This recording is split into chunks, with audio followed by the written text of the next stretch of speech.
श्री स्वामी समर्थ. आपल्या सर्वांना माहिती येत्या 4 डिसेंबर 2025 ला म्हणजे गुरुवारी दत्त जयंती आहे. त्यामुळे आपण भरपूर सेवा करणार आहे. आपण सकाळी दत्तगुरूंच्या मूर्तीवर किंवा स्वामींच्या मूर्तीवरती फोटो असेल स्वामींचा किंवा दत्तगुरूंचा फोटो असेल त्यांना आपण स्वच्छ करा. फोटो असेल तुम्ही गंगाजलनी किंवा गुलाबजलनी साफ केला तरी चालेल. आणि मूर्ती असेल तर मूर्ती तुम्हाला पाण्याने किंवा पंचामृताने अभिषेक करत आहे. जर तुम्ही अभिषेक करताय पंचामृताने पाण्याने तर कोणते मंत्र बोलायचे तुम्हाला? तर सर्वप्रथम तुम्हाला अथर्वशीर्ष म्हणायचे. अथर्वशीर्ष म्हणायचे तुम्हाला एकदा आणि प्लर श्रुती नाही म्हटलं तरी चालेल. नंतर तुम्हाला पुरुष सुक्तम एकदा म्हणायचे, एकदा स्त्री सुक्तम म्हणायचे आणि एकदा पौर्णमम सुक्तम म्हणायचे. ह्या सगळ्या सेवा ज्या आहेत त्या नित्य सेवेच्या पुस्तकामध्ये तुम्हाला भेटेल, ते तुम्ही करू शकता. नंतर श्री स्वामी समर्थ तुम्हाला तेही जमत नाही तर श्री स्वामी समर्थ, श्री स्वामी समर्थ किंवा दिगंबरा दिगंबरा श्रीपाद वल्लभ दिगंबरा हा मंत्र म्हणून सुद्धा तुम्ही अभिषेक करू शकता. अभिषेक वगैरे झाला की मूर्ती व्यवस्थित स्वच्छ करून घ्या. ती तिच्या स्थानावर तिला ठेवा.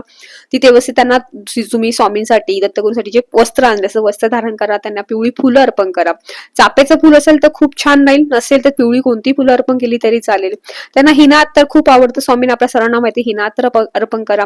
नैवेद्य म्हणून फळं दाखवा किंवा तुम्ही मिठाई आणली असेल तर मिठाई म्हणून नैवेद्य म्हणून नक्की दाखवा. या रीतीने आपल्या स्वामींची सेवा करायची. त्या दिवशी आपला 7वा दिवस आहे, त्यामुळे पारायण झालं तुम्ही आरती घेणारच आहात, त्यामुळे शंकाच नाही. त्यामुळे आरती वगैरे तुमची सकाळीच होणार आहेत. नंतर तुम्हाला दुपारी 12:39 म्हणजे दत्त जन्म 12:39 ला होतो त्यावेळेस स्वामी तुम्हाला आरती करायची. पण त्या अगोदर म्हणजे तुम्हाला 12:20 12:25 लाच तुम्हाला दत्त गुरुचरित्रामधला एक अध्याय वाचायचा. तो कोणता? तर 4था अध्याय, ज्यात आपल्याला कहाणी आहे की दत्त जन्म कसा झाला हे सर्वांना माहितीये. तर तो तुम्हाला 41 होईपर्यंत 4था अध्याय वाचायचा आहे. दत्त पुत्र प्राप्त झाली हे झालं इथपर्यंतच तुम्हाला वाचायचं, म्हणजे 41 होईपर्यंत तुम्ही वाचा. नंतर तुम्ही ते वाचून झालं की अवधूत चिंतन श्री गुरुदेव दत्त, अवधूत चिंतन श्री गुरुदेव दत्त हा मंत्र घोष करत राहा. आणि समजा तुमचं अगोदरच वाचून झालं तरी श्री स्वामी समर्थ मंत्र जप केला तरी चालेल. ही सेवा तुम्हाला करायची. आणि बरोबर 12:39 ला तुम्हाला स्वामींची आरती घ्यायची, दत्तगुरूंची आरती घ्यायची, गणपतीची आरती घ्यायची, कुलदेवतांची घेतली तरी चालेल. तुम्हाला ज्या आरत्या जमतील तेवढ्या तुम्ही आरत्या घ्या. नंतर त्यांना नैवेद्य अर्पण करा. ह्या रीतीने आपला दत्त जन्म साजरा करायचा आहे. त्या दिवशी आपल्या भरपूर सेवा करायच्या, भरपूर सेवा आहे त्या दिवशी. कारण गुरुवारी मार्गशीर्ष महिन्यातला पौर्णिमा पण आहे, त्यामुळे सगळ्यांचा उपवास आहे. ज्यांनी दत्त जयंतीचा उपवास ठेवला त्यांना एकादशी सारखा पूर्ण दिवस उपवास धरायचा, हे लक्षात ठेवा.